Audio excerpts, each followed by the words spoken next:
Assalamualaikum warahmatullahi wabarakatuh. Perkenalkan, nama saya Dani Kurniawan, NIM 0222212338, Prodi PGMI 6A1, mata kuliah Pendidikan Lingkungan.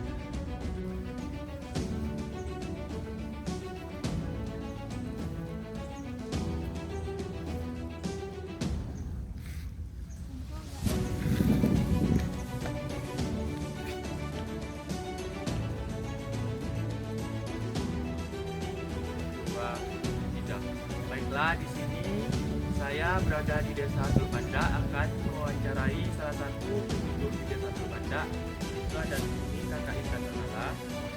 Baik, saya akan mewawancarai masalah sungai yang berada di Tulpanda. Kelihatan sungainya nampak keruh ya guys. Baik, pertanyaannya, menurut kakak apa dampak dari air sungai yang keruh ini terhadap kehidupan sehari-hari, misalnya untuk keperluan mandi, mencuci, atau irigasi? Dampaknya itu seperti kesehatan masyarakat, kualitas kebersihan, dan irigasi pertanian. Baik. Pertanyaan yang kedua, menurut kakak apa yang menjadi penyebab utama air sungai menjadi keruh? Yaitu seperti erosi tanah, kegiatan pertanian,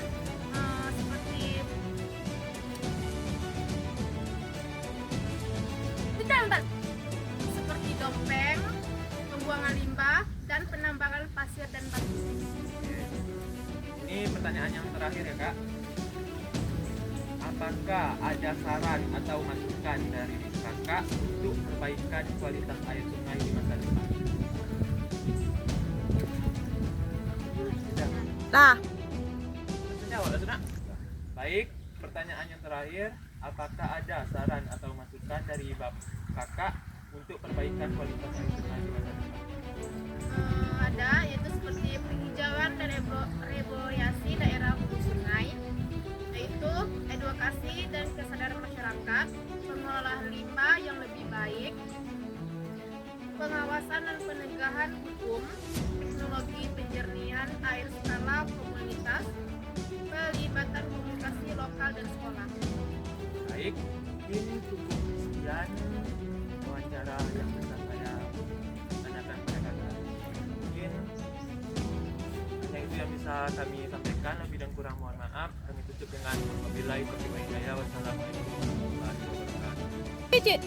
Baik, ini saya sudah bersama satu warga Banda yang mana bernama Dan Baik, langsung saja kita akan mewawancarai kakak Intan masalah sungai yang keruh. Pertanyaan yang pertama, menurut kakak apa dampak dari air sungai yang keruh ini terhadap kehidupan sehari-hari, misalnya untuk keperluan mandi atau mencuci? dampaknya itu seperti kesehatan masyarakat, yang mana airnya itu bisa menyebabkan banyak partikel lumpuh, sedimen, dan kemungkinan juga mikroorganisme berbahaya.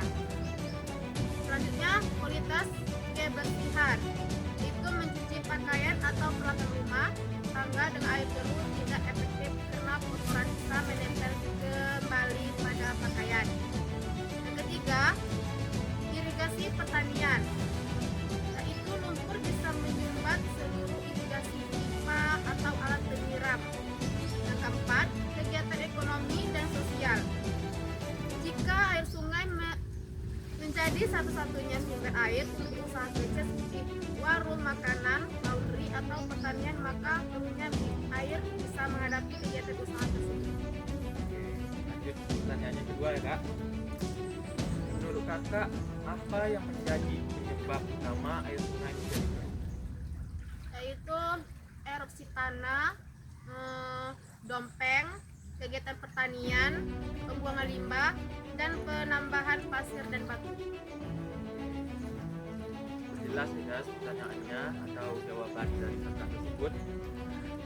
Baik, kita masuk ke soal yang ketiga. Apakah ada saran atau masukan dari kakak untuk perbaikan kualitas air sungai di masa depan?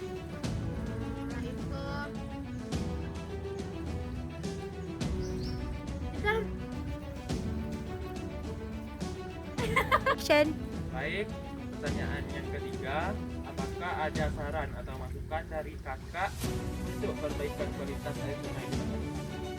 Ada itu seperti penghijauan dan revitalisasi daerah hulu sungai, yang mana seperti menanam kembali pohon di daerah yang hulu, terutama di sekitar hulu sungai dan daerah aliran sungai.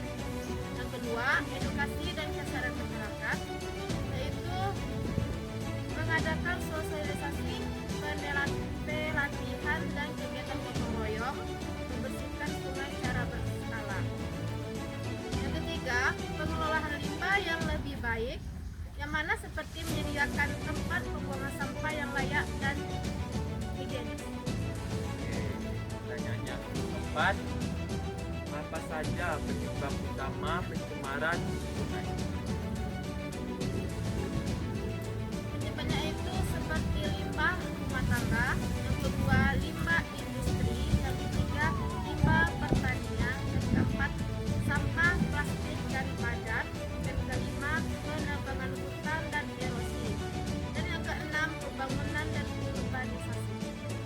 Baik, pertanyaan terakhir Kakak Intan, apa yang dapat dilakukan untuk mengembalikan kualitas air sungai yang tercemar? Mengembalikan itu seperti pengelolaan limbah sebelum dibuang, yang mana seperti gunakan sistem septic tank yang benar dan tidak membuang limbah langsung ke saluran air. Yang kedua, rehabilitas sungai, seperti penambahan kembali vegetasi di sepanjang bantaran sungai atau reboisasi untuk mencegah erosi dan menyaring air secara alami.